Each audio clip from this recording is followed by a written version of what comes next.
So glad to welcome to our virtual platform the fantastic Libby Sharman. Round of applause for Libby. Now, Libby, I'm going to let you introduce yourself, and then I will be ready with some questions later. Thank you very much. Wonderful. Thank you so much, Sarah, and everybody. So my name is Dr. Libby Sharman. I'm the technical lead for BHP's Xplor program. I'm a geologist by training, and I've worked across the junior sector, communications, community engagement, research, and now have spent 6 years with BHP. What I'm going to talk to you about today is the BHP Xplor program. And you might be wondering a little bit about this, but the reason I wanted to share this today is because the key premise of this program is partnerships. If I can get my presentation mode to kick in. There we go. So that's what I want to discuss to you today, is how we are looking to accelerating discovery for the ore deposits that are going to see us into the future in terms of mineral resources from a BHP perspective. This is my version of Josh's slide around all of the disclaimers and notes. You can read it later on the recording. And I'm going to start off with a quick note in case somebody doesn't know who BHP is. And I think that Josh also raised that point really well. We are a global mining company based across more than 90 different locations with over 80,000 employers and contractors. And that number probably has actually gone up in the last week with our merger with Oz Minerals. Currently, we mine copper, nickel, potash, iron ore, and met coal. But that is our global picture. What I want to talk to you today is our exploration pipeline, particularly the very early stages of that pipeline. And what do I mean by pipeline? This is a very broad way of visualizing it. I'm going to just stick my pointer on here. The way we look at this within BHP is we have three broad areas of the pipeline that talk about how mature a exploration project is. You have the concept stage. This is really the ideas, early stage piece of work where you may not have even picked up any ground or held any tenements, but you're looking at a particular area saying, I think this is good for this particular mineral or metal. Within BHP, we feed projects into this part of the pipeline through our regional generative teams and our global geoscience team. Moving on, we have the target stage of the pipeline, and that's where we really start to focus into places where we think are of the highest interest. We start to do more detailed work around geophysics, geochemistry, maybe some drilling. And within the company itself, we have our country teams who work on this, and we bring external projects into the pipeline through our new opportunities team. And then finally, you move on to the stage where you think you've got a pretty good idea that a deposit is there, and you're putting a lot of drilling into the ground. You're doing a lot of work on it. You're working up the economics of it, all of the sort of above ground commercial aspects of it. And here, the country teams do that work for us internally, and then we have a business development group who looks to identify those opportunities. And eventually, the hope is that these things lead to a discovery. Hopefully, what you've identified right now and what I skipped over is this big gap at the beginning of the pipeline, and this is really where BHP Xplor fits in. And Xplor came about because we saw the opportunity to, we saw this gap, so we saw this business opportunity, and we wanted to know how could we bring in early stage concept-driven exploration projects, which are the ones that usually struggle to get traction because of their risk profile. They might be in jurisdictions that maybe we're not that familiar with. They might not have the geological evidence that we would normally associate with wanting to make an investment. But they are the place where the biggest gains are being made in terms of discovery opportunities. So how can we access that? And the solution we came up with was the Xplor program, and it is very much based on a partnership approach. So how could we reach out to these early stage concept driven companies, and by providing them a variety of different resources and a partnership relationship, help accelerate their projects to a point that we would want to bring them into the BHP pipeline and keep developing them into the future. There's a few key pillars to what that partnership looks like. We have a accelerator program, which is a 6-month program. We're right now in month 5 of that 6 months. And that program is a combination of coaching, technical coaching, where we talk about things like our mineral systems approach, operational coaching, where we focus a lot on ESG, risk, community engagement, why those things are important to consider at a very early stage. So how do you actually build those partnerships with the communities you're going to be in and with the jurisdictions you're going to be operating in? And then business coaching, which discusses things like developing strategies and how do you look at the long-term plans of your project? How do you think not just about the next year, but the next 5 years, and looking at various options? The program comes with a $500,000 grant, which is to support the company as they move through the program. And then the other side of the partnership is access to BHP, our internal network of experts, and also a network of partners, vendors, suppliers, all of these sorts of things. We actually organized a day where the different cohort companies were able to meet with all sorts of different vendors that we brought into one place and discuss all of the potential tools and avenues that they might be able to pursue in development of their projects. And then we're coming up actually on the sort of next key piece, which is the opportunity for capital funding, where some of the companies in the program will have the opportunity to pitch for additional investment and actually pursue a commercial partnership with BHP. And that's where they officially become part of that pipeline, with an investment structure that is of mutual agreement. So, you know, that again, working for something that is of benefit to both BHP and the cohort companies. And really the end goal for us is that it is a long-term relationship that continues beyond the program and beyond whether or not we invest in any particular project. So how have we supported their journey as an early stage company, and how can they become partners of choice for us going forwards? In order to fill this program, we actually went out with a completely open global call for applications. This was happening back in September of last year. We received about 250 applications. About 2/3 of those came from groups or established companies, and about 1/3 of them were with individuals.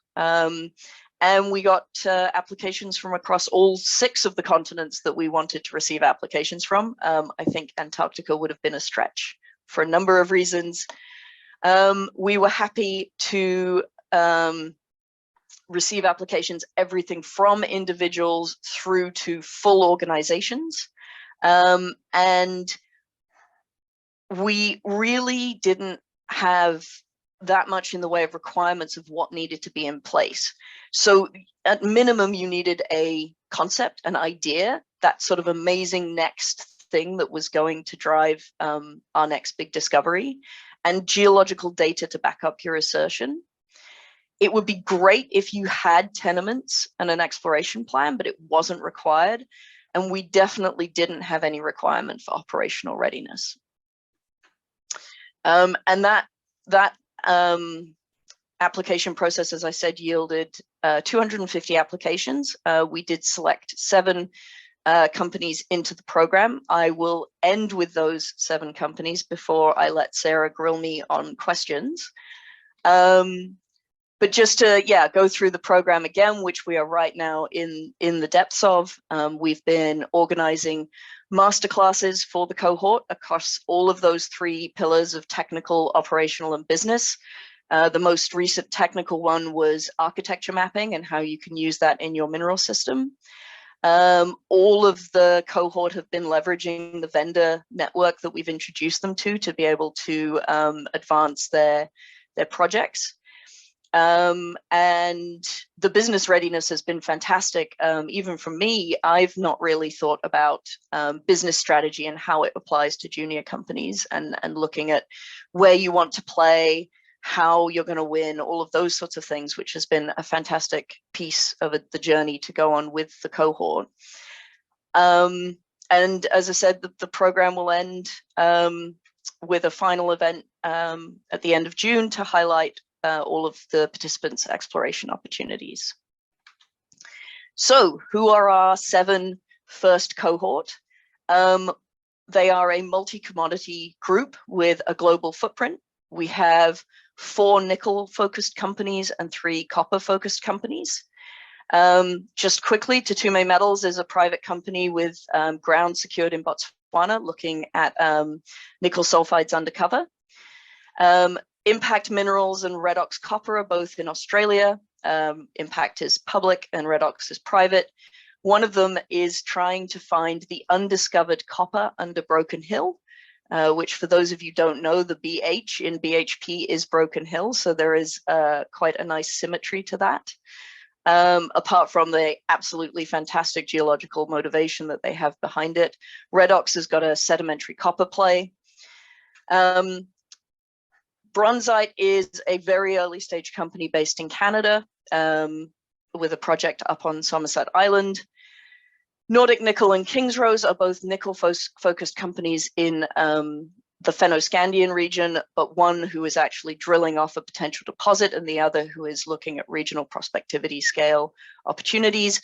And then last but by no means least, Asian Battery Minerals is a Mongolian-based company with a nickel opportunity in the southwest of the country. I have had the privilege of working with these 7 companies for the last 5 months and partnering with them on their journey and seeing the progress and accelerated nature of their opportunities with this program. And it's just been an absolutely fantastic way to see how approaching junior companies with the attitude of how can you help us and how can we help you yields so many benefits in terms of how we can make the next discovery for global commodity requirements. And you can find out more on our website. Thank you. Brilliant. Thank you so much, Libby. Absolutely fantastic. As always, round of applause for the wonderful Dr. Libby Sharman. Excellent.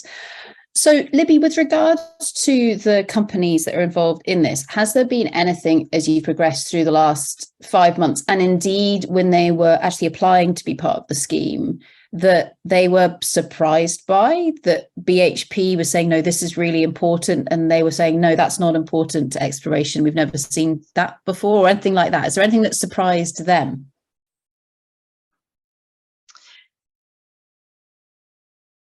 So there's a couple of things. I'll start with the technical one because that's sort of the one where I sit most comfortably.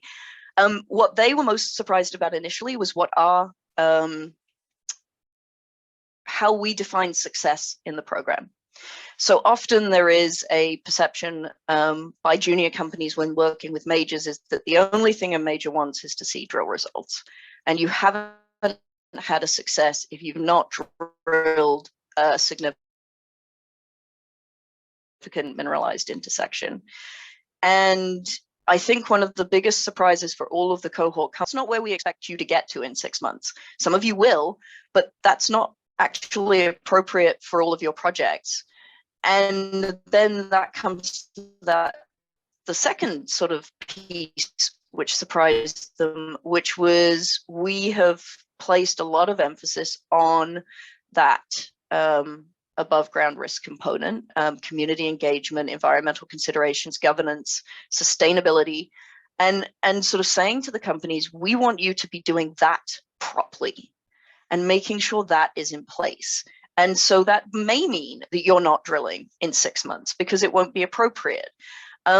But it also may be that from a technical perspective, we want you to step back and do a whole load of other work for you to think about your opportunity. And something I want to emphasize here, and it does go back to that message of collaboration, we presented them tools and ways of working that we use, but they were presented as suggestions and tools for them to take and use that worked for them, rather than any kind of mandated work program or that sort of, this is the way BHP does it and this is the way you will do it. That's not the approach we took, because that doesn't actually lead to positive outcomes. It's the same as any stakeholder relationship. You need to build that trust and that partnership together, and that comes from dialogue rather than mandates.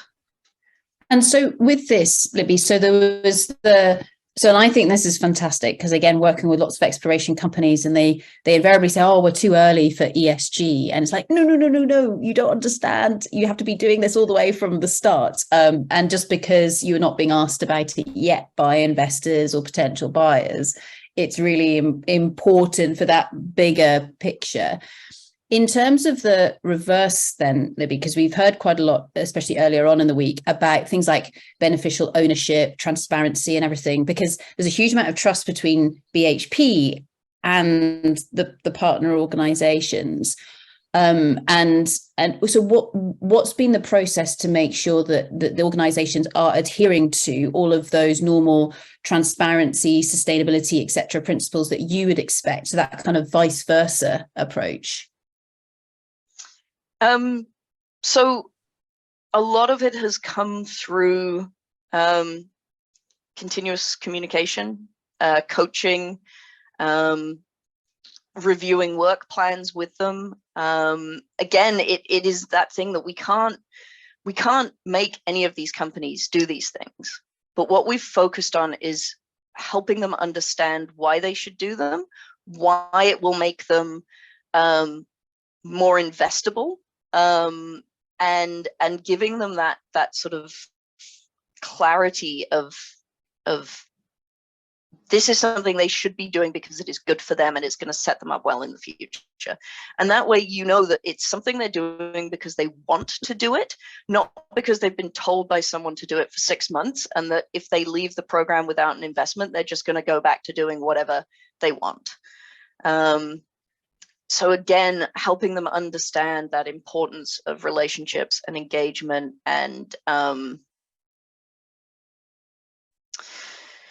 sustainability and all of those key pieces that really mean that they're setting themselves up for success in the future. Fantastic. And so with this then, Libby, so I'm assuming as well with that, in terms of the rest of the world, looking at what BHP is doing. So if you think, okay, let's put on some of the other big mining companies, so Rio Tinto or Anglo American. See, I'm just showing Josh that I know some of the big mining companies just to skew that data set. There we go. What kind of reaction have you had from some of the others? Do they think this is just BHP trying to snaffle some early stage exploration, or do they see it for how you've been describing it and say, no, this is a partnership, this is about improving how those exploration companies are actually doing their thing, and they're maintaining their independence from BHP? What's the kind of reaction against the other people been, if you've heard it? So look, I can't speak for any of our fellow companies. What I can share with you is some of the comments we've received back from the cohort companies who have obviously been out there and attending various investment shows and all of these things as they do normally. From their feedback, the reaction has been incredibly positive from our competitors and from the market in general. There is a comment that it is long overdue, that seeing the majors trying to find avenues to better support the junior industry and early stage exploration is a good thing. I think there's probably quite a few people waiting to see, are we going to be able to make those investments? Are we going to be able to take this to the full journey? But from what we have heard from the cohort feedback, it has been intent that we designed it, which is that piece of, yes, it is getting us exposure to these opportunities and these projects, but it is also working with the junior exploration industry to also make it overall a more successful industry. Fantastic. Thanks, Libby. Final question, and then I promise I'll let you go. If you were to run this again, so I don't know if you've got another cohort that's beginning to be thought about, is there anything that you would do differently with regards to, be it that open call for companies at the beginning, or anything else that's involved with the project? So we are thinking about running it again. That's still obviously an ongoing discussion internally with various approvals, but we are thinking of running it again. And to be honest, we were so impressed by the response from companies and individuals to the open call that we really can't see why we would do it any differently. You know, the quality of the projects and the sort of awareness of where we got projects from, which were, you know, I consider myself to have a fairly good understanding of the global sort of exploration landscape, and we were seeing projects from places that I just wouldn't have considered, and that's part of the point of this.